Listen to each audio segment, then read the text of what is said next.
జోహార్ అటల్ బిహారీ వాజ్పేయి గారు, జోహార్ అటల్ బిహారీ వాజ్పేయి గారు, జోహార్ అటల్ బిహారీ వాజ్పేయి గారు, జోహార్ అటల్ బిహారీ వాజ్పేయి గారు, అమర్ రహే అటల్ బిహారీ వాజ్పేయి గారు. సాధిస్తాం సాధిస్తాం సాధిస్తాం సాధిస్తాం సాధిస్తాం సాధిస్తాం సాధిస్తాం సాధిస్తాం.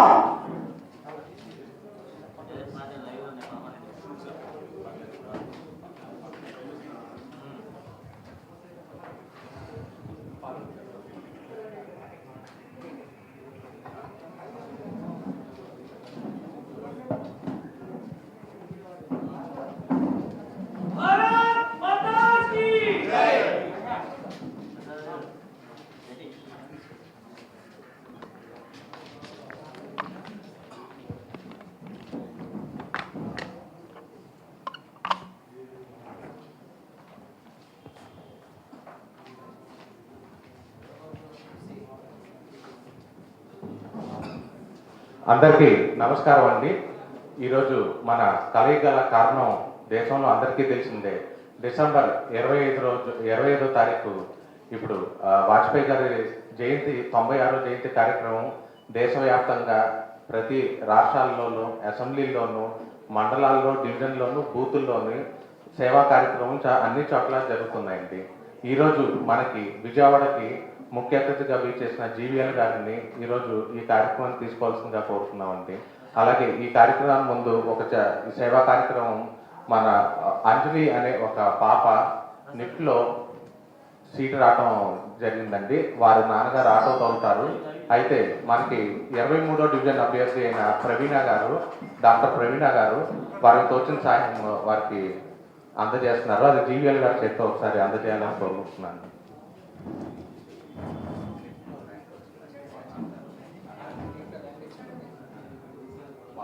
ఆటో తోలుతారంటే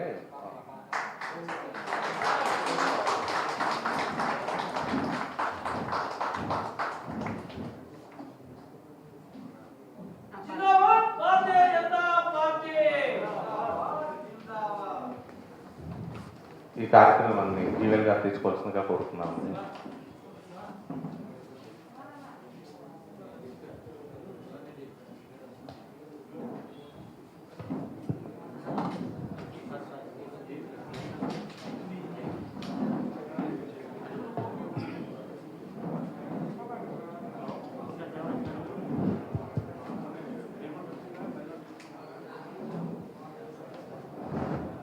भारत माता की जय, भारत माता की जय।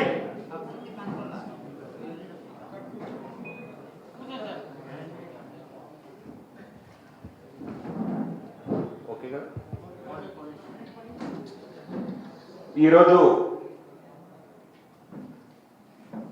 దేశవ్యాప్తంగా దేశ మాజీ ప్రధాని భారత రత్న అటల్ బిహారీ వాజ్పేయి గారి జన్మదినాన్ని ఒకవైపు పార్టీ శ్రేణులు, అటల్జీ అభిమానులు, దేశ ప్రజలు, అలాగే ప్రభుత్వం కూడా దీన్ని గుడ్ గవర్నెన్స్ డే కింద, సుపరిపాలన దినోత్సవం కింద అటల్జీ జన్మదినోత్సవాన్ని డిసెంబర్ 25ని ప్రతి సంవత్సరం జరుపుకోవటం జరుగుతోంది. సో ముందుగా అటల్జీ దేశానికి అందించిన సేవల గురించి ఒక్కసారి మనందరం మరొకసారి గుర్తుంచుకొని స్మరించి ఈరోజు ప్రధానంగా మనం ఏదైతే రైతు సంక్షేమ కార్యక్రమాలు మరి నరేంద్ర మోదీ గారి పరిపాలనలో గత 6 సంవత్సరాల్లో చేసినటువంటి విప్లవాత్మక నిర్ణయాలు, విజయాలు ఏవైతే ఉన్నాయో వాటి గురించి కూడా చర్చించుకోవటానికి ఈ రోజున ఇక్కడ విజయవాడలో సమావేశమయ్యాం. ఈ రకంగా దేశవ్యాప్తంగా ఈరోజు రైతు సమావేశాలు నిర్వహించడం జరుగుతోంది. అన్ని మండలాల్లో, అన్ని జిల్లా కేంద్రాల్లో కూడా ఈరోజు అటల్జీ జన్మదినోత్సవాన్ని, సుపరిపాలన దినోత్సవాన్ని స్మరించుకుంటూ ఏ రకంగా వ్యవసాయ రంగంలో మరి అద్భుతమైనటువంటి సంస్కరణల ద్వారా ఏ రకంగా మరి మనం వ్యవసాయ రంగ అభివృద్ధికి కృషి చేస్తోంది, దాని గురించి ప్రజలకు వివరించడానికి ఇంతకంటే మరి అటల్జీ జన్మదినం కంటే కూడా మరొక అవకాశం ఉంటుందని నేను అనుకోను. సుపరిపాలనకి నిజంగా కేంద్ర ప్రభుత్వం చేసిన నిర్ణయాలు, తీసుకొచ్చిన చట్టాలు ఒక రకంగా చెప్పాలంటే అవి అటల్జీ స్ఫూర్తిని కలిగి దేశ అభివృద్ధికి ఎంతో రకంగా పనికొచ్చే సంస్కరణలు. వాటి గురించి నేను తర్వాత వివరిస్తాను. ముందుగా రాష్ట్ర ప్రజలకు అందరికీ కూడా ఈరోజు మరి వైకుంఠ ఏకాదశి పరమ పవిత్రమైనటువంటి దినం. సో మరి రాష్ట్ర ప్రజలందరికీ, హిందువులందరికీ పండుగ సందర్భంగా శుభాభినందనలు. అలాగే ఈరోజు క్రిస్మస్ జరుపుకుంటున్నటువంటి క్రైస్తవ మరి సోదరులందరి సోదరిమణుల అందరికీ కూడా పార్టీ తరఫున, నా తరఫున అందరికీ అభినందనలు. ఇక అటల్జీ జీవిత చరిత్ర చూస్తే మరి స్వతంత్ర భారతదేశంలో అటల్జీ లాగా మరి దేశ ప్రజలపైన చెరగని ముద్ర వేసిన నాయకుడు మరొకరు బహుశా లేరు అంటాం అతిశయోక్తి కానే కాదు. ఎందుకంటే మనం చూసాం ఈ దేశంలో అనేక మంది మరి కుటుంబ ప్రాతినిధ్యం ఉంటేనే వారు అత్యధిక పదవులు అధిరోహించగలిగారు. కానీ అటల్ బిహారీ వాజ్పేయి గారు తన స్వయం కృషితో, తన కమిట్మెంట్తో, అంకిత భావంతో ఆయన చేసినటువంటి మరి ఆయన జీవిత చరిత్ర చూసినట్టయితే ఇది నిజంగా ప్రజా సేవా రంగంలో, రాజకీయ రంగంలో ఉండాలనుకునే వారికి అత్యంత స్ఫూర్తిగా నిలిచేటువంటి రాజకీయ నాయకుడు. అనేక మంది రాజకీయ నాయకులు మరి అధికారం వచ్చే వరకు మరి ఒక రకమైన వ్యక్తిత్వంతో ఉంటారేమో, కానీ అటల్జీ అధికారం అన్ని రకాల మరి అత్యున్నతమైనటువంటి పదవుల్ని అలంకరించినప్పటికీ కూడా ఆయన వ్యక్తిత్వం ఒక అద్భుతమైన మరి ఒక ప్రతి ఒక్కరూ మరి అనుసరించదగినటువంటి వ్యక్తిత్వం.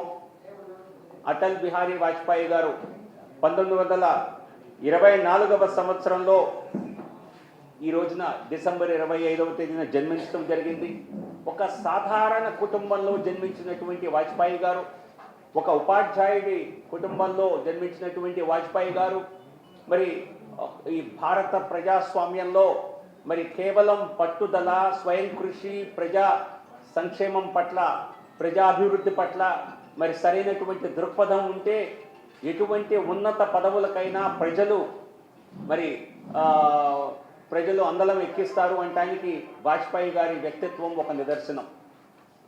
అదే పంథాలో ప్రధాని నరేంద్ర మోదీ గారు మరొక ఉదాహరణగా నిలిచారు. సో భారతీయ జనతా పార్టీకే అటువంటి ప్రధానమంత్రుల్ని సాధారణ కుటుంబంలో జన్మించి స్వయం కృషితో, అత్యద్భుత ప్రతిభతో, ప్రజా సంక్షేమ భావనతో మరి ప్రజలకు అంకితమై మరి అవినీతి రహిత పాలననిచ్చినటువంటి ఒక గుర్తింపు ఏదైనా ఉందంటే అది కేవలం అటల్ బిహారీ వాజ్పేయి గారితో ప్రారంభమైంది. అదే ఇప్పుడు నరేంద్ర మోదీ గారి ప్రభుత్వ హయాంలో అదే పంథాలో కొనసాగుతోంది. సో అందుకే ప్రధానిగా ఆయన 6 సంవత్సరాలు మాత్రమే ఉన్నప్పటికీ ఖచ్చితంగా ఒక అంతకుముందు దశాబ్దాల పాటు చేసినటువంటి ప్రధానులుగా చేసినట్టు వారి కంటే కూడా మరి ఒక లాస్టింగ్ ఇంప్రెషన్ ప్రజలపై ఆయన వేయగలిగారు. అందుకే అటల్ బిహారీ వాజ్పేయి గారు సాధారణ ప్రజలందరికీ కూడా ఒక స్ఫూర్తిదాయకమైనటువంటి వ్యక్తిత్వం కలిగిన వ్యక్తి. ప్రధాని అయిన వెంటనే మరి ఏ రకంగా భారతదేశం న్యూక్లియర్ టెస్ట్ నిర్వహించింది, అంతకు ముందున్న ప్రభుత్వాలు చేయలేని ఒక అద్భుత సాహసోపేతమైనటువంటి నిర్ణయాన్ని అటల్ బిహారీ వాజ్పేయి గారు చేసి చూపించారు. మరి అటువంటి దృఢ సంకల్పం కలిగిన వ్యక్తిత్వం, అవినీతి అనే అసలు దగ్గరకు రాని మచ్చలేని రాజకీయ పోరాటం, రాజకీయ ప్రస్థానం ఉన్నటువంటి వ్యక్తిత్వం అటల్ బిహారీ వాజ్పేయి గారిది. ప్రత్యర్థులు సైతం మరి భారతీయ జనతా పార్టీ వైపు పెద్దగా మరి మొగ్గు లేనటువంటి వర్గాలు సైతం మరి వాజ్పేయి గారిని ఒక స్ఫూర్తిదాయకమైన వ్యక్తిత్వంగా చూడటం జరిగింది. ఖచ్చితంగా వాజ్పేయి గారి జీవితం మనందరికీ కూడా ఒక ఆదర్శప్రాయమైనటువంటిది. కేవలం జాతీయ భద్రతా విషయంలోనే కాకుండా మరి జాతీయ అభివృద్ధి విషయంలో కూడా మౌలిక రంగాల్లో ఏ రకంగా క్వాడ్రిలేటరల్ మరి నిర్మాణం జరిగింది, రోడ్వేస్ నిర్మాణం జరిగింది, ఏ రకంగా నేషనల్ హైవేస్ అన్నది నిజం చెప్పాలంటే ఈ దేశంలో వాజ్పేయి గారి హయాంలోనే అది ఒక ప్రారంభమైంది.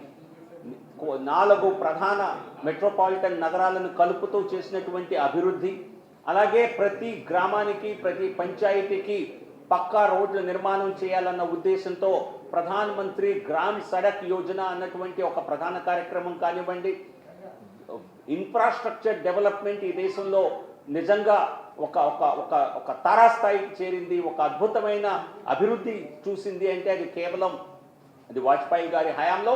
ఆ వరవడే ఇప్పుడు ప్రధాని మోదీ గారి హయాంలో స్ఫూర్తిగా నిలిచి ఇంకా ముందుకు వెళ్తోంది. అలాగే వాజ్పేయి గారి ముందు మీరు చూస్తే మీకు అంతా అన్ని రంగాల్లోనూ కొరత, అన్ని రంగాల్లోనూ బ్లాక్ మార్కెటింగ్ వ్యవస్థ ఉండేది. సరైనటువంటి మీకు గ్యాస్ సిలిండర్ కావాలన్నా, టెలిఫోన్ సదుపాయం కావాలన్నా ఇవన్నిటికీ కొరత ఉండేది. ఖచ్చితంగా వాజ్పేయి గారి హయాంలో మీరు చూస్తే ఖచ్చితంగా ఈ షార్టేజెస్ అన్నీ పోయి మరి అన్ని రంగాల్లోనూ భారతదేశం ముందుకు వెళ్ళేలా మనం చూసాం.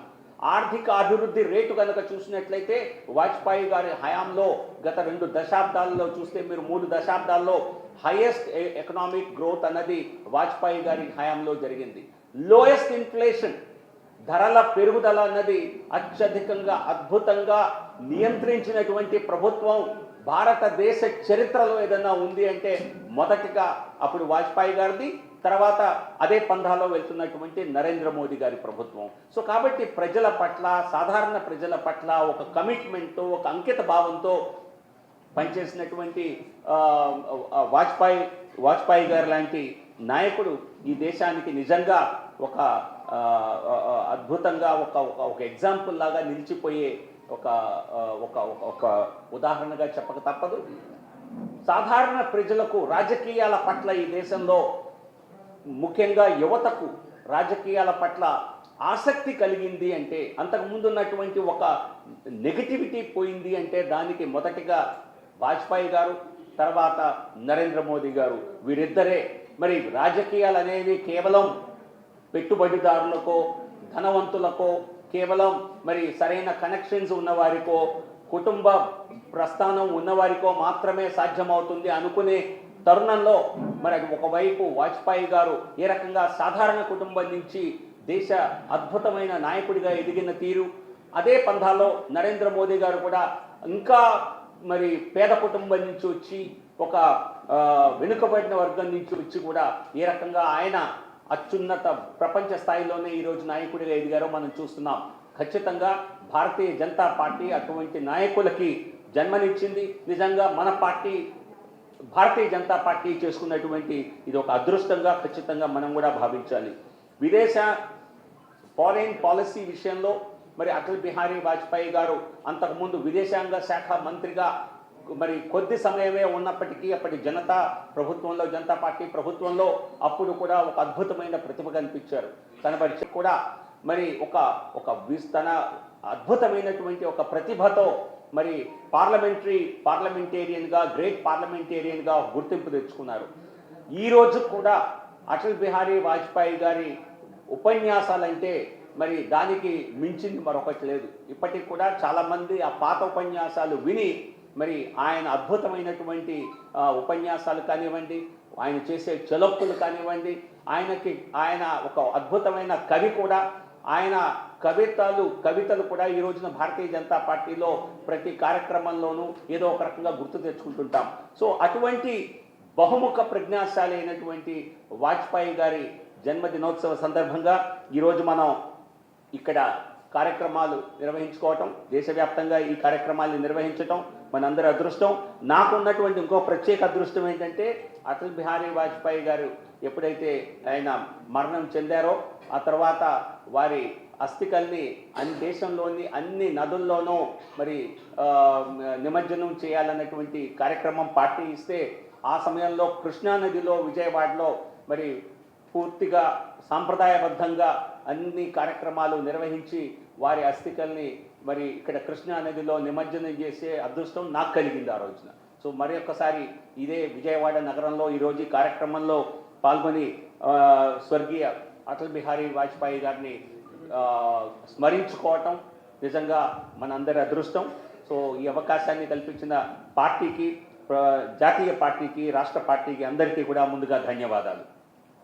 ఇక ఈరోజు వచ్చినటువంటి సుపరిపాలన దినోత్సవం సందర్భంగా జాతీయ చట్టాలు ఏవైతే ప్రధానంగా మన ప్రభుత్వం గత పార్లమెంట్ సమావేశాల్లో చట్టాలు చేసిందో, పార్లమెంట్లో మనం వ్యవసాయ సంస్కరణలని 3 చట్టాల రూపంలో తీసుకొచ్చాం. దీనిపైన దేశవ్యాప్తంగా గత నెల రోజులుగా ప్రధానంగా విస్తృతమైన చర్చ జరుగుతోంది. ఒక రకంగా చెప్పాలంటే దేశ ప్రజలందరికీ ఈ చట్టాల గురించి వివరించే అవకాశం మనకి ఈ గత నెల రోజుల్లో జరిగినటువంటి మరి కొంత డెవలప్మెంట్స్ ద్వారా మనకు కలిగిన అవకాశంగా నేనైతే భావిస్తాను. కేవలం ఇది కాదు, 2014 నుంచి ప్రధాని మోదీ గారు మొదటి దఫా ప్రధాని అయిన దగ్గర నుంచి వ్యవసాయ రంగంలో వినూత్నమైనటువంటి నిర్ణయాలు, అద్భుతమైనటువంటి సంస్కరణలు, రైతుల ఆదాయాన్ని రెట్టింపు చేయాలి అనేటువంటి ఒక మహా సంకల్పంతో ప్రధాని నరేంద్ర మోదీ గారు కార్యక్రమాన్ని మరి వ్యవసాయ సంస్కరణలను చేపట్టడం జరిగింది. దీనిలో భాగంగా కొన్ని తీసుకున్న నిర్ణయాలు మీకు చెప్తాను. ఇవి చాలామందికి తెలియవు. ఈ సందర్భంగా తెలియచేసే మనకు అవకాశం దొరికిందని నేనైతే భావిస్తాను. ప్రధాని మోదీ గారు ప్రధాని అయ్యాక ఆయనకున్నటువంటి ఒక సంస్కరణల పట్ల ఉన్నటువంటి దృష్టి ఎలాంటిదంటే నీమ్ కోటెడ్ యూరియా. మనం చూసాం యూరియా 2014 ముందు వరకు కూడా యూరియా అంటే కొరత ఉండేది, సరైన సమయానికి దొరికేది కాదు. మన రాష్ట్రంలో కూడా అన్ని రాష్ట్రాల్లో మరి రైతులు అర్ధరాత్రులు క్యూలు కట్టడము, కొన్ని సందర్భాల్లో రైతులకి సరఫరా చేయవలసినటువంటి యూరియా లేనందున మరి రైతులు ఆందోళన చెందటం, అనేక సందర్భాల్లో పోలీసులు లాఠీ చార్జీలు చేయటం, ఇవంతా దేశవ్యాప్తంగా చూసినటువంటి సంఘటనలే. అటువంటి పరిస్థితి నుంచి ఒక సంస్కరణతో యూరియాని నీమ్ కోట్ చేసి తద్వారా అది వ్యవసాయేతర పనులకి అది ఉపయోగపడకుండా, అంతకుముందు ఏమయ్యేది, యూరియా చాలా వరకు వేరే ఇండస్ట్రీకి, ఫార్మస్యూటికల్ ఇండస్ట్రీకి లేదా వేరే ఇతర ఇండస్ట్రీస్కి అది డైవర్ట్ అయ్యేది, కెమికల్ ఇండస్ట్రీకి. సో దాన్ని ఆపేసి కేవలం వ్యవసాయ రంగానికి పనికొచ్చే విధంగా దానిలో ఒక చిన్న సవరణ చేయటం వలన ఈ షార్టేజెస్ అనేవి తొలగిపోయి కావలసినంత యూరియా ప్రతి రాష్ట్రానికి, రైతుకి లభించే విధంగా వ్యవస్థ నిర్మాణం చేయటం జరిగింది. చాలా పెద్ద సంస్కరణ. కానీ చాలామంది మనం ఒక్కొక్కసారి గతాన్ని తొందరగా గుర్తుంచుకోం. సో ఖచ్చితంగా గతాన్ని నెమరు వేసుకోవాల్సిన అవసరం ఈరోజు ఉన్నది. అంతకుముందు నాకు తెలుసు రాష్ట్ర ముఖ్యమంత్రులు ఢిల్లీకి ఈ పని మీదే వెళ్ళేవారు. రాష్ట్ర ముఖ్యమంత్రి ఢిల్లీ వెళ్ళి మరి మినిస్టర్ ఫర్ కెమికల్స్ అండ్ ఫర్టిలైజర్స్ని కలిసి మా రాష్ట్రానికి ఎంత యూరియా పంపించాలి, మా రాష్ట్రానికి ఎంత యూరియా ఇవ్వండి అని చెప్పి అభ్యర్థించి ప్రెస్ మీట్లు పెట్టుకొని ఈ విషయం పైనే మాట్లాడి వెనక్కి వచ్చేవాడు. అటువంటి వ్యవస్థ నుంచి ఈ రోజున పూర్తిగా కావాల్సినంత మేరకు యూరియా ఎటువంటి ఇబ్బందులు లేకుండా దొరుకుతోంది అంటే మన ప్రభుత్వం చేసినటువంటి చొరవ నెంబర్ 1. నెంబర్ 2, ప్రధాని మోదీ గారు రాకముందు 2013-14లో సంవత్సరానికి బడ్జెట్ వ్యవసాయ రంగానికి కేంద్ర బడ్జెట్లో ఇచ్చేటువంటి అమౌంట్ ఏదైతే ఉన్నదో అది అప్పటికంటే ఇప్పుడు 6 రెట్లు చేయటం జరిగింది. అంతకుముందు ఇది కేవలం 21,000 ఉంటే 21,000 నుంచి దీన్ని దాదాపుగా 1,34,000 కోట్లకి మనం 5 సంవత్సరాల్లో పెంచడం జరిగింది. సో ఈ రకంగా 6 రెట్లు వ్యవసాయ రంగానికి మనం బడ్జెట్లోనే కేటాయింపులు పెంచాం. ఇది నరేంద్ర మోదీ గారి ప్రభుత్వానికి, మన పార్టీకి, రైతుల పట్ల, వ్యవసాయ రంగం పట్ల మనకున్నటువంటి అంకిత భావాన్ని తెలియజేస్తుంది. డైరెక్ట్గా మనం వారికి ఆ రంగానికి అభివృద్ధి కోసం మనం ఇచ్చినటువంటి కేటాయింపులు. ప్రధానమంత్రి కృషి సించాయి యోజన అంటే కృషి అంటే వ్యవసాయం, సించాయి అంటే ఇరిగేషన్, నీటిపారుదల రంగంలో ఈ పథకం కారణంగా మనం 50 లక్షల హెక్టార్లని అదనంగా మనం ఇరిగేషన్ కిందకు నీటిపారుదల సౌకర్యం కలిగించాం. 50 లక్షల ఎకరాలు 2015-16లో ఈ పథకం ప్రారంభమైంది. 50 లక్షల హెక్టార్ల విస్తీర్ణాన్ని నీటిపారుదల అందేలా మనం చేశాం. పరంపరాగత్ కృషి వికాస్ యోజన పేరుతో ఆర్గానిక్ ఫార్మింగ్ని దేశవ్యాప్తంగా పెంపొందించేలా రైతులకి ఈ రకంగా ఆర్గానిక్ ఫార్మింగ్, సేంద్రియ వ్యవసాయం చేసే రైతులకి ప్రోత్సాహకాలు ఇచ్చే విధంగా ఒక అద్భుతమైనటువంటి కొత్త కేంద్ర పథకాన్ని ప్రవేశపెట్టాం. ఇది కాకుండా ఈ నేషనల్ అగ్రికల్చరల్ మార్కెట్ అనేటువంటి ఒక ఎలక్ట్రానిక్, అంటే ఏ రకంగా మనం 1000 దేశంలో ఉన్నటువంటి మార్కెట్లని, వ్యవసాయ మార్కెట్ యార్డుల్ని అనుసంధానం చేసి ఎక్కడైనా ఎవరైనా ఈ 1000 మార్కెట్లలో ధర ఏం పలుకుతోంది తెలుసుకొని కొనుగోలు చేసే విధంగా మనం ఇటువంటి వ్యవస్థ నిర్మాణం ద్వారా చేశాం. దాన్ని ఇంకా ముందుకు తీసుకువెళ్తున్నాం. ఇప్పుడు అందులో కొన్ని సాంకేతిక ఇబ్బందులు ఉన్నాయి. ఆ సాంకేతిక ఇబ్బందుల్ని మరి అలాగే చట్టపరంగా ఉన్నటువంటి కొన్ని ఇబ్బందుల్ని తొలగిస్తూ ఇప్పుడు సంస్కరణలను తీసుకొచ్చాం. ఇప్పుడు వచ్చిన చట్టంలో వాటి గురించి ప్రస్తావిస్తాను. ఇది కాకుండా ప్రధానమంత్రి ఫసల్ బీమా యోజన అంటే ప్రధానమంత్రి క్రాప్ ఇన్సూరెన్స్ స్కీమ్, దీని కింద పంట బీమా యోజన కింద మరి గత ప్రభుత్వ హయాంలో కూడా ఈ పథకం ఉండేది, కానీ ప్రీమియం ఎక్కువగా ఉండేది. అటువంటి దాన్ని ప్రీమియంని కేవలం 1.5-2% తగ్గిస్తూ మరి ప్రధానమంత్రి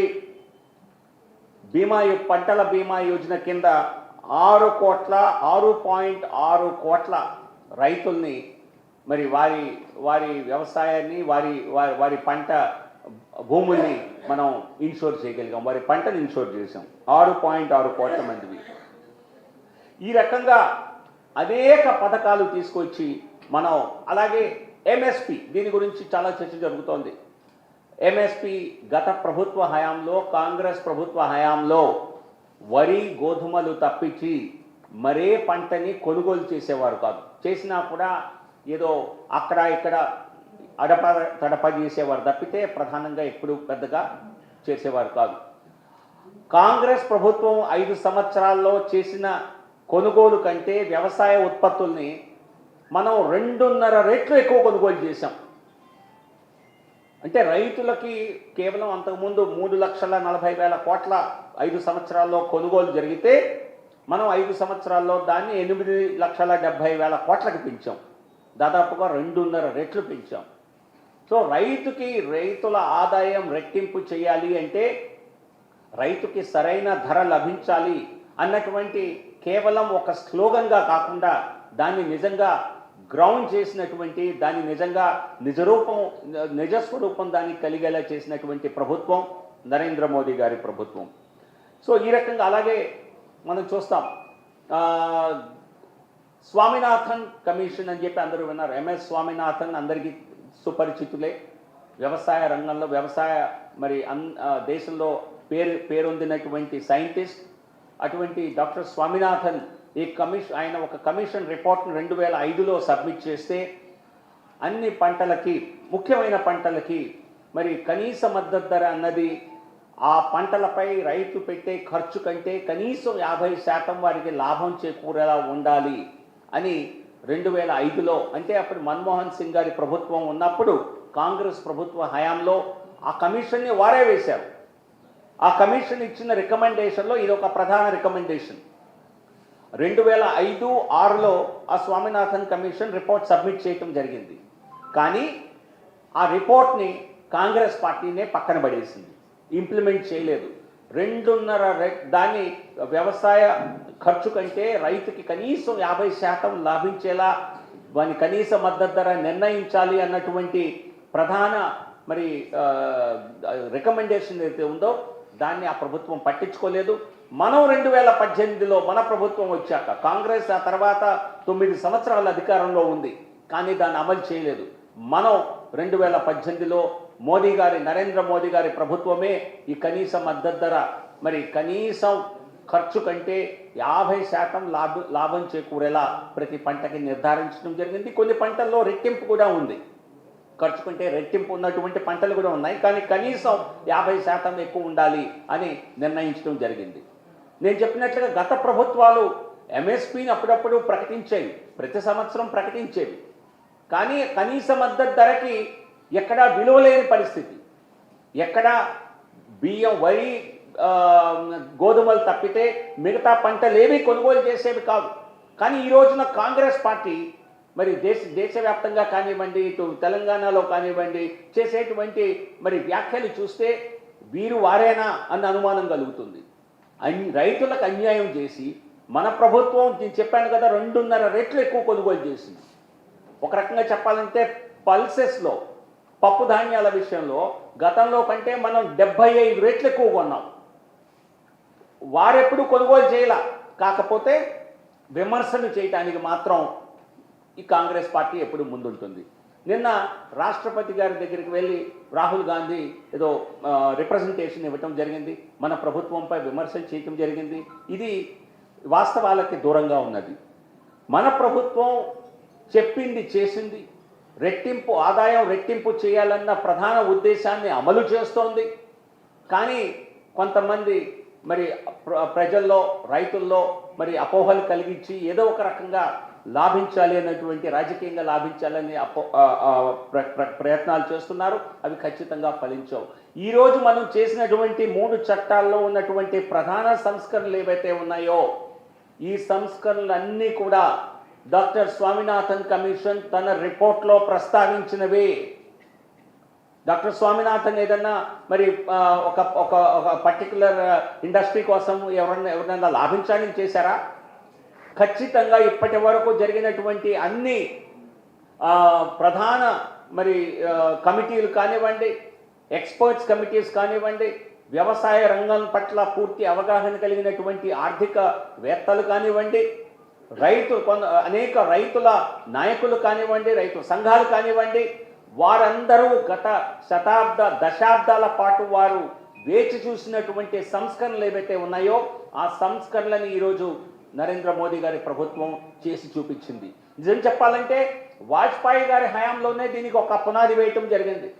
2001వ సంవత్సరంలో మరి ఒక మోడల్ యాక్ట్, ఏపీఎంసీ యాక్ట్ అని చెప్పి, అగ్రికల్చరల్ ప్రొడ్యూస్ మార్కెట్ కమిటీస్ అనేవి మార్కెట్ యార్డులు. ఇవి రాష్ట్ర ప్రభుత్వాలు ఏపీఎంసీ యాక్ట్స్ వారి రాష్ట్ర అసెంబ్లీల్లో పాస్ చేస్తాయి. అందుకని కేంద్రం ఏం చేసింది, మీ రాష్ట్రాల్లో మీ అసెంబ్లీలో ఈ మార్పులు చేయండి అని చెప్పి ఒక మోడల్ యాక్ట్ని అన్ని రాష్ట్రాలకు ఇవ్వటం జరిగింది. కాకపోతే అన్ఫార్చునేట్లీ అది అనేక రాష్ట్రాలు దాన్ని అమలు చేయలేదు. కాంగ్రెస్ అధికారంలోకి వచ్చాక దాని పట్ల మరి ఎటువంటి శ్రద్ధ చూపలేదు. కానీ విచిత్రం ఏమిటంటే వారి మేనిఫెస్టోలో మాత్రం 2019లో మరి మేము అధికారంలోకి వస్తే ఏపీఎంసీని రద్దు చేస్తామని చెప్పారు. సో ఈరోజు నేను ప్రధానంగా మరి ఇతర పార్టీలు చేసినటువంటి తప్పులు ఖచ్చితంగా ప్రజలు గమనిస్తూనే ఉన్నారు. నేను మన ప్రభుత్వం, మా పార్టీ ప్రభుత్వం చేసినటువంటి సంస్కరణల గురించి ప్రధానంగా ప్రస్తావిస్తాను. సో కాబట్టి అనేక అబద్ధాలు, అపోహలు కలుగజేసేటువంటి పని చేస్తున్నారు. ఒకటి కొన్నిటిని వివరిస్తాను. ఈ మధ్య వారం రోజుల క్రితం కేంద్ర వ్యవసాయ శాఖ మంత్రి నరేంద్ర సింగ్ తోమర్ గారు రైతు సోదరులని, రైతు సోదరిమణులని ఉద్దేశించి ఒక లేఖ రాయటం జరిగింది. ఈ లేఖలో మరి ఏ రకంగా ఈ సంస్కరణలు ఎందుకు తీసుకువచ్చింది, వీటి నేపథ్యం ఏమిటి, ఈ సంస్కరణల ద్వారా రైతు సోదరులు, రైతు వ్యవసాయ రంగం ఏ రకంగా లాభించబోతోంది, ఇటువంటి విస్తృతమైనటువంటి వివరణ ఈ లేఖలో మరి కేంద్ర వ్యవసాయ శాఖ మంత్రి వారు చెప్పడం జరిగింది. అలాగే మరి ప్రియతమ ప్రధాని నరేంద్ర మోదీ గారు అనేక సందర్భాల్లో రైతులను ఉద్దేశిస్తూ ఈ వివరాల్ని కొద్ది రోజుల క్రితం కచ్చులో రైతులను ఉద్దేశించి, అలాగే ఈ మధ్యప్రదేశ్లో రైతులను ఉద్దేశించి అనేక సందర్భాల్లో ఈ సంస్కరణలకు ఉన్నటువంటి నేపథ్యం, దానివల్ల ఏ రకంగా వ్యవసాయ రంగంలో మౌలిక మార్పులు రాబోతోంది ప్రధాని నరేంద్ర మోదీ గారు చెప్పడం జరిగింది. సో కాబట్టి ఈరోజు కూడా మధ్యాహ్నం 12 గంటలకి, ఖచ్చితంగా 12 గంటలకి అది స్టార్ట్ అవ్వబోతోంది. ప్రధాని దేశాన్ని ఉద్దేశించి, రైతులను ఉద్దేశించి, అందరినీ ఉద్దేశించి మాట్లాడబోతున్నారు. వారి సందేశాన్ని, మరి ప్రధాని గారి సందేశాన్ని మనందరం ఇక్కడే ఉండి వీక్షిస్తాం. అలాగే దేశవ్యాప్తంగా ప్రధానమంత్రి కిసాన్ సమ్మాన్ నిధి యోజన కింద రైతులకి ఈరోజే ప్రధాని గారి చేతుల మీదుగా మరి దాదాపు 9 కోట్లకు పైగా రైతులకి వారి ఖాతాల్లోకి అమౌంట్ జమ చేయటం జరుగుతోంది. ఇప్పటి వరకు ఈ పథకం కింద దాదాపుగా 96,000 కోట్లను ఇవ్వటం జరిగింది. ఇక మిగతాది కూడా త్వరలో ఇవ్వటం జరుగుతుంది. ఇక మనం కొంత వీడియోలు చూడవలసిన అవసరం ఉంది. ఒక ప్రధానమైనటువంటి 1,00,000 కోట్లతో మరి మౌలిక రంగంలో వ్యవసాయ ఇన్వెస్ట్మెంట్స్ తీసుకొచ్చే నిధి కానివ్వండి, అలాగే రైతు ఉత్పత్తి సంఘాలు 10,000 స్థాపించడం కానివ్వండి, వీటికి సంబంధించి వివరాలని ప్రోగ్రాం అయ్యాక మీడియా మిత్రులతో మళ్ళీ పంచుకుంటాను. ఇప్పుడు మనం వీడియోలు అందరం వీక్షించి తర్వాత మీడియా మిత్రులతో ప్రధాని గారి కార్యక్రమం అయ్యాక అవకాశం ఉంటే మళ్ళీ మాట్లాడతాను. ధన్యవాదాలు.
రైతులు తమ ఉత్పత్తులను దేశవ్యాప్తంగా ఎక్కడైనా విక్రయించే స్వేచ్ఛ కల్పిస్తూ ఉత్పత్తులకు మెరుగైన ధరలు అందించడం కోసం కేంద్ర ప్రభుత్వం 2 కొత్త చట్టాలను అమలులోకి తెచ్చింది. మొదటిది రైతు ఉత్పత్తుల వాణిజ్య వ్యాపార ప్రోత్సాహక సులభతర చట్టం 2020. అలాగే రెండవది రైతుల సాధికారత రక్షణ ధర హామీ వ్యవసాయ సేవల ఒప్పంద చట్టం 2020. एक देश एक मंडी के जिस मिशन को लेकर बीते 7 साल से काम चल रहा था वो अब पूरा हो रहा है. మొదటి చట్టం అంటే రైతు ఉత్పత్తుల వాణిజ్య వ్యాపార ప్రోత్సాహక సులభతర చట్టం 2020 కింద ధాన్యం, పప్పు ధాన్యాలు, నూనె గింజలు, పండ్లు, కూరలు, కాయలు, సుగంధ ద్రవ్యాలు మొదలైన ఉత్పత్తుల వర్తకం సులభతరమైంది. దీంతో పాటు పాల ఉత్పత్తులు, మేకల పెంపకం, పందుల పెంపకం, సంబంధిత ఉత్పాదనల వర్తకం కూడా సులభతరమైంది. వీటితో పాటు పశువుల దాణా, ముడి పత్తి, పత్తి విత్తనాలు, ముడి జనపనార మొదలైన వాటి వర్తకంలోని అడ్డంకులను తొలగించడం జరిగింది. రైతులు ఏపీఎంసీ మార్కెట్ పరిసరం వెలుపల కూడా అంటే వాణిజ్య ఉత్పత్తి ప్రదేశం, సేకరణ, ఫార్మ్ గేట్, ఫ్యాక్టరీ పరిసరం, గిడ్డంగి, సైలో, కోల్డ్ స్టోరేజ్ అంటే శీతల గిడ్డంగి మొదలైన ప్రదేశాల్లో వ్యాపారం చేయవచ్చు. వర్తక ప్రదేశంలో పాన్ కార్డ్ కలిగిన ఏ వ్యాపారి అయినా ఆ రైతు లేదా మరే ఇతర వ్యాపారితో కలిసి వ్యాపారం చేయవచ్చు. రైతు ఉత్పత్తి సంస్థ, ఎఫ్పిఓ లేదా వ్యవసాయ సహకార సమితుల వద్ద వర్తక ప్రదేశంలో వ్యాపారం చేయడం కోసం పాన్ కార్డ్ అవసరం లేదు. ఎలక్ట్రానిక్ వ్యాపారం మరియు చెల్లింపుల కోసం ప్రత్యేక నిబంధనలు ఉన్నాయి. ఇక్కడ ప్రతి లావాదేవీ యొక్క రికార్డు నమోదు చేయబడుతుంది. ఏపీఎంసీ మార్కెట్ వెలుపల ఏ వర్తక ప్రదేశంలో అయినా అందులో ఎలక్ట్రానిక్ ట్రేడింగ్ కూడా చేర్చబడింది. రైతులకు ఎటువంటి ఛార్జీలు లేదా సెస్సులు విధించబడవు. రైతులు ఇప్పుడు తమ మొబైల్లో కూడా వ్యాపారాన్ని నిర్వహించవచ్చు. ఈ చట్టానికి కనీస మద్దతు ధరతో ఎటువంటి సంబంధం లేదు.